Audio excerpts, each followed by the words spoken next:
Thank you for the warm welcome. नमस्कार दोस्तों, सुमित बहादुर this side and बहुत अच्छा लग रहा है आप सभी सिल्वर अब से आज बात करके। मुझे मालूम है कि आप सब लीडर्स बहुत मेहनत कर रहे हैं अपने अपने एडीएस बिजनेस पार्टनर्स और अपने क्लाइंट्स के साथ मिलके। आप लोग अपनी अपनी टीम्स और अपनी कम्युनिटीज बना रहे हैं। और हो सकता है आप में से कुछ लीडर्स की टीम का साइज अभी बहुत बड़ा है और कुछ लीडर्स की टीम का साइज अभी बड़ा होने वाला है, लेकिन आई नो, मुझे मालूम है कि आप सब लोग अपनी अपनी टीम्स और अपनी कम्युनिटीज में बहुत मेहनत कर रहे हैं जी जान से। और अपने कहीं ना कहीं पर आप लोग किसी किसी ना किसी जगह पे अपने अपने इंटरेस्ट और अपने अपने पैशन की चीजें जो है, एक्टिविटीज जो है वो करके अपने बिजनेस में प्रॉफिट प्रॉफिट जनरेट कर रहे हैं, सिर्फ इसी उम्मीद में कि आपके घर में जो आपने विजन बोर्ड पे जो पिक्चर्स लगाई हुई हैं जिन चीज़ों की, वो सब आप हासिल कर पाएंगे, वो सब अचीव कर पाएंगे। और फ्यूचर इज सो ब्राइट, आपका बिजनेस का फ्यूचर ब्राइट है और आपका फ्यूचर ब्राइट है। और दोस्तों, जैसा कि विजय जी ने बताया, राजेश ने बताया, मैं आपको ये विश्वास दिलाना चाहता हूँ कि एमवे इंडिया भी उसी सुनहरे भविष्य के लिए पूरी तरीके से अग्रसर है और अपने आप को पूरी तरीके से ट्रांसफॉर्म कर रही है। मुझे बताने की ज़रूरत नहीं है, जैसा आपको मालूम ही है कि इस वक़्त पूरे इंडिया में एक हेल्थ और वेलनेस और न्यूट्रास्यूटिकल्स और हेल्थ और वेलनेस की सारी चीज़ों में एक प्रकार से बहुत स्ट्रॉन्ग ट्रेंड है, बहुत ही स्ट्रॉन्ग हेडविंड्स हैं। और मैं थोड़े दिन पहले किसी टाइम्स ऑफ इंडिया के आर्टिकल में पढ़ रहा था, किसी एक एक्सपर्ट ने बताया था कि 2025 तक इंडिया में जो न्यूट्रास्यूटिकल्स का जो मार्केट है वो लगभग 1,80,000 करोड़ के आसपास का होगा। वो एक्सपर्ट उस आर्टिकल में बता रहे थे। और उसमें ये भी लिखा हुआ था कि उसका केवल 65% जो है वो डाइटरी सप्लीमेंट्स का मार्केट होगा, जिसमें एज यू नो कि न्यूट्रलाइट जो है वो नंबर 1 है एज पर रिपोर्ट्स। कितना बड़ा मार्केट है हमारे लिए। और ये मार्केट जो है उस रिपोर्ट के मुताबिक 17% साल पर साल ग्रो कर रहा था। और ये सब इसीलिए हो रहा है क्योंकि आज हमारे इंडिया में हमारा जो मिडिल क्लास है उसके पास कहीं ज्यादा डिस्पोजेबल इनकम है उन चीजों पे खर्च करने के लिए, उन हेल्थ एंड वेलनेस प्रोडक्ट्स पे खर्च करने के लिए, जिससे वो अपनी उम्र से कम दिखें और अपनी उम्र से कम महसूस कर सके। लेकिन दोस्तों, सोचने वाली बात यह है, आप सभी लोग लीडर्स हैं, आप सभी लोग इस ट्रेंड को इनकैश करना चाहते हैं। आप सभी लोगों ने अपने सुनहरे भविष्य की कल्पना करी है। देखिए, हम लोग जो है ना, इन सभी ट्रेंड्स का फायदा तब उठा पाएंगे जब हमारे पास एक टीम होगी। ओके।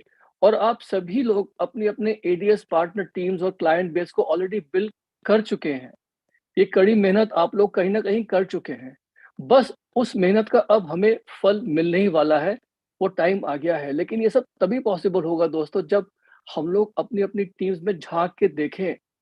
जैसे उन्होंने बताया कि अपना एनुअल सेल्स क्राइटेरिया का रिपोर्ट निकाल के देखें कि कितने ऐसे लोग हैं आपकी टीम में जो आने वाले समय में गेम में रहेंगे।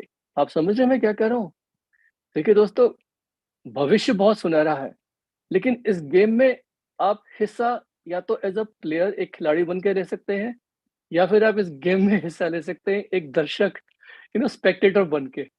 तो अगर आपकी बिजनेस मेंटालिटी है, आप एक बिजनेस ओनर की तरह सोच रहे हैं, जो कि मुझे लगता है मैं सब सिल्वर्स एंड अबव से बात कर रहा हूँ, तो इस वक्त आप लोग जो है ये देखिए कि आपके जो क्लाइंट्स हैं, आपके जो एडीएस पार्टनर्स हैं आपकी पूरी टीम में, उनमें से कितने लोग ऐसे हैं जो बहुत पास है अपने एनुअल सेल्स क्राइटेरिया को पूरे करने में। और हो सकता है बहुत से ऐसे लोग हो जो अगस्त 31 तक अगर अपने एनुअल सेल्स क्राइटेरिया को पूरा नहीं करेंगे तो शायद इस गेम से ही बाहर हो जाए। आप समझ रहे हैं मैं क्या कह रहा हूँ? इसलिए बहुत जरूरी है, मैं फिर से आग्रह करूंगा आप लोगों को अपने अपने एलओएस को निकालें। और उसमें से बहुत से लोगों के साथ तो आप ऑलरेडी टच में हैं ही हैं, बिकॉज मुझे क्या लगता है कि एनुअल सेल्स क्राइटेरिया ना पूरा करने की वजह जो है, मेरे को लगता है वो यही है कि या तो हमने किसी के साथ संपर्क नहीं किया, या फिर हमने किसी की हेल्प नहीं करी, या किसी के दिमाग से उतर गया, उसने ध्यान नहीं दिया, या किसी को शायद पता ना हो। बट अल्टीमेटली जिम्मेदारी किसी को लेनी पड़ेगी, काम अपने आप नहीं होगा दोस्तों। यू नो तो अगर हम ये सोचेंगे कि लोग अपने आप कर लेंगे, वो तो होने वाला नहीं है। तो कहीं ना कहीं पर ना हम लोगों की ऑलरेडी अपने टीम में, अपने अपने कम्युनिटीज में रिलेशनशिप बनी हुई है लोगों के साथ। हमने उनको कभी ना कभी प्रोडक्ट यूज करवाया है, कहीं ना हम लोग उनके साथ टच में हैं। एंड देर ऑलरेडी उन्होंने सब कुछ किया हुआ है हमारे हमारे साथ काम, कभी ना कभी कुछ ने कम किया है, कुछ ने ज्यादा किया है। लेकिन अगर हम लोग एक स्ट्रैटेजी बना के बिल्कुल तरीके से अपने टीम में जाएँ और लोगों से बात करें और देखें कि मैक्सिमम से मैक्सिमम कितने लोग ऐसे हैं जो अपना एनुअल सेल्स क्राइटेरिया पूरा कर सकते हैं अगले 50 दिन में। तो मुझे लगता है कि काम बहुत ही पॉसिबल है, संभव है। और कम से कम इसी बहाने से जब लोग अपने-अपने क्लाइंट्स और दोस्तों से मिलेंगे तो उससे एक मोमेंटम भी बिल्डअप होगा जो आने वाले 2 महीने में हमें अगले परफॉर्मेंस ईयर के लिए तैयार करेगा। तो दोस्तों ज़्यादा नहीं बोलूँगा, बस एक छोटी-सी कहानी से मैं अपनी बात करना चाहता हूँ। हमारी दोस्त हैं, उनका नाम मार्गरेट है, वो थाईलैंड में रहती हैं। है तो इंडियन ही, उनकी वहाँ एक डॉक्टर से शादी हो चुकी थी और वो उस मार्केट में फाउंडर प्लैटिनम भी हैं, कई सालों से।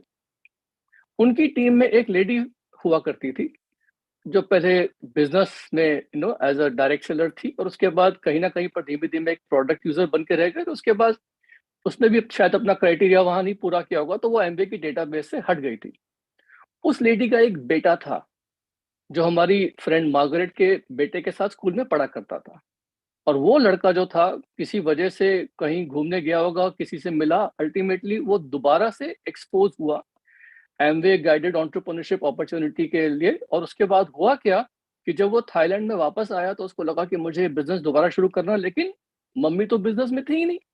तो उसने क्या किया, अपना एमवे गाइडेड एंटरप्रेन्योरशिप बिज़नेस किसी और व्यक्ति के साथ शुरू किया और उसके बाद आज वो लड़का जो है क्राउन एम्बेसडर है।